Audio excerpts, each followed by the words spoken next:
BRICS देशों का 12वां शिखर सम्मेलन आज रूस के राष्ट्रपति के निमंत्रण पर प्रधानमंत्री मोदी होंगे शामिल। चीन, ब्राजील और दक्षिण अफ्रीका के राष्ट्राध्यक्ष भी लेंगे हिस्सा।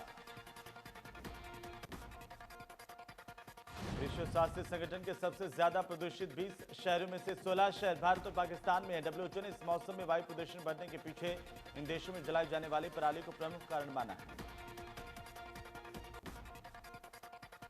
भारतीय नौसेना के युद्धाभ्यास मालाबार का दूसरा चरण आज से उत्तरी अरब सागर में शुरू होगा। इसमें भारतीय नौसेना का विक्रमादित्य विमान वाहक पोत, अमेरिकी विमान वाहक पोत निमित्त और ऑस्ट्रेलिया और जापान की नौसेना के अग्रिम मोर्चे पर तैनात पोत 4 दिन तक सघन युद्धाभ्यास करेंगे।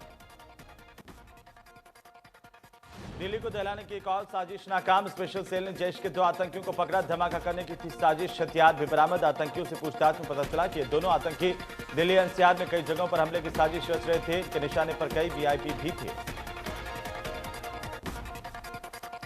पूरी दुनिया में कोरोना के आंकड़े 5 करोड़ 53 लाख के पार चले गए। अब तक 13,32,000 से ज्यादा मरीजों ने जान गंवाई है। पूरी दुनिया में अब 1 करोड़ 55 लाख के पार कोरोना के केस एक्टिव हैं। अमेरिका में कोरोना ने जमकर मचाई तबाही। कुल मरीजों की संख्या 1 करोड़ 15 लाख के पार। अब तक 2,52,000 से ज्यादा लोगों की मौत। कोरोना के मामले में पूरी दुनिया में तीसरे नंबर पर ब्राजील। अब तक 1,66,000 से ज्यादा मरीजों ने कोरोना के चलते गंवाई जान। ब्राजील में अब तक 3,88,267 केस एक्टिव। रूस में कोरोना के मरीजों की लगातार बढ़ रही संख्या। कुल मरीजों की संख्या हुई 19,48,000 के पार। अब तक 14,53,000 से ज्यादा मरीज रिकवर। देश में कोरोना की रफ्तार पड़ी धीमी। 24 घंटे में 28,555 नए केस, 450 मरीजों की मौत। संक्रमितों का आंकड़ा 88,74,000 के पास। एक्टिव केस 4,53,000 से ज्यादा। महाराष्ट्र में कोरोना से एक दिन में हुई 60 मरीजों की मौत। कुल मौत का आंकड़ा 46,000 के करीब। अभी भी 84,386 केस एक्टिव। पंजाब में कोरोना पर लगा ब्रेक। एक दिन में आए 570 मरीज हुए रिकवर। कुल संक्रमितों का आंकड़ा पहुंचा 1,42,000 के पार। अब तक 1,32,000 से ज्यादा मरीज रिकवर। उत्तर प्रदेश में कोरोना से लोगों का बुरा हाल। एक दिन में मिले 1,540 नए केस। अब तक 4,82,854 से ज्यादा मरीज ठीक हुए। 22,603 एक्टिव केस हैं। राजस्थान में कोरोना के 18,000 से ज्यादा एक्टिव केस। एक दिन में 2,169 नए केस सामने आए। मरीजों का आंकड़ा 2,27,000 के पार चला गया।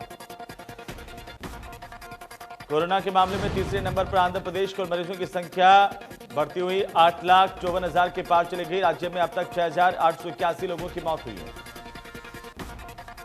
दिल्ली में भी लगातार कोरोना के मामले बढ़ रहे हैं। 24 घंटे में 3,797 नए केस सामने आए। 99 लोगों की मौत हुई। 40,000 से ज्यादा एक्टिव केस हैं। हरियाणा में 2 लाख के पार हुआ कोरोना मरीजों का आंकड़ा। एक दिन में 2,153 नए केस दर्ज। 19 मरीजों ने गंवाई जान। एक्टिव केस 19,000 से ज्यादा। अब तक 2,000 से ज्यादा की मौत। कोरोना की चपेट में हरियाणा के राज्यपाल एस एन नादिया। मोहाली के फोर्टिस अस्पताल में करवाया गया भर्ती। दिल्ली में हवा की गुणवत्ता में हुआ सुधार। आईटीओ इलाके में 176 दर्ज किया गया एयर क्वालिटी इंडेक्स है। 7वीं बार नीतीश कुमार ने बिहार के मुख्यमंत्री पद की शपथ ली। राजभवन में राज्यपाल फागू चौहान ने उन्हें शपथ दिलाई। तो वहीं रेणु देवी ने मंत्री पद की शपथ ली। चुनाव जीतकर 4थी बार विधानसभा पहुंचे। इस मौके पर गृह मंत्री अमित शाह, बीजेपी अध्यक्ष जेपी नड्डा मौजूद रहे। नीतीश कुमार के साथ 14 मंत्रियों ने भी शपथ ली है। उधर बड़ौदा से नवनिर्वाचित विधायक इंदुराज नरवाल आज पद और गोपनीयता की शपथ लेंगे। दोपहर को 3 बजे विधानसभा परिसर में समारोह का आयोजन होगा। स्पीकर ज्ञानचंद गुप्ता उन्हें शपथ दिलाएंगे। कर्मचारी महासंघ की हड़ताल के ऐलान को लेकर मनोहर सरकार ने सख्ती बरतनी शुरू कर दिया। मुख्य सचिव ने सभी विभागों को हाजिरी सुनिश्चित करने के निर्देश दिए हैं। कर्मचारियों ने 26 नवंबर को हड़ताल का ऐलान किया। कांग्रेस प्रदेश अध्यक्ष कुमारी सैलजा ने सीएम मनोहर लाल को खत लिखकर बारिश से खराब हुई फसलों की गिरदावरी करवाने की मांग की है। सैलजा ने विशेष गिरदावरी करवाकर 20 दिन में मुआवजा देने की मांग की।